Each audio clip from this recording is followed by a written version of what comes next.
本当にめっちゃ違う。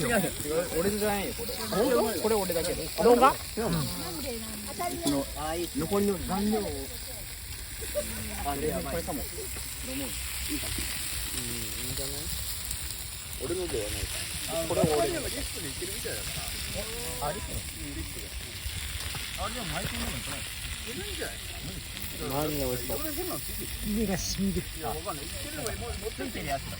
うん、なんかついてるよ、なんか断熱材みたいな。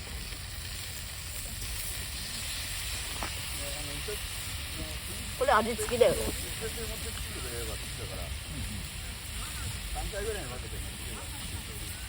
きれい。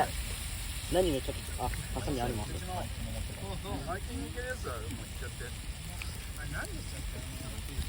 あれね、トロ箱、ブルーカットでイタチファームの家庭菜園に向けた素晴らしい品なんだけど。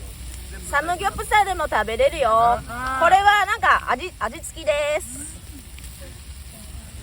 あ、宮崎の親子いたね。そうですよね。息子がなんかそこのラーメン屋の川崎川崎さん？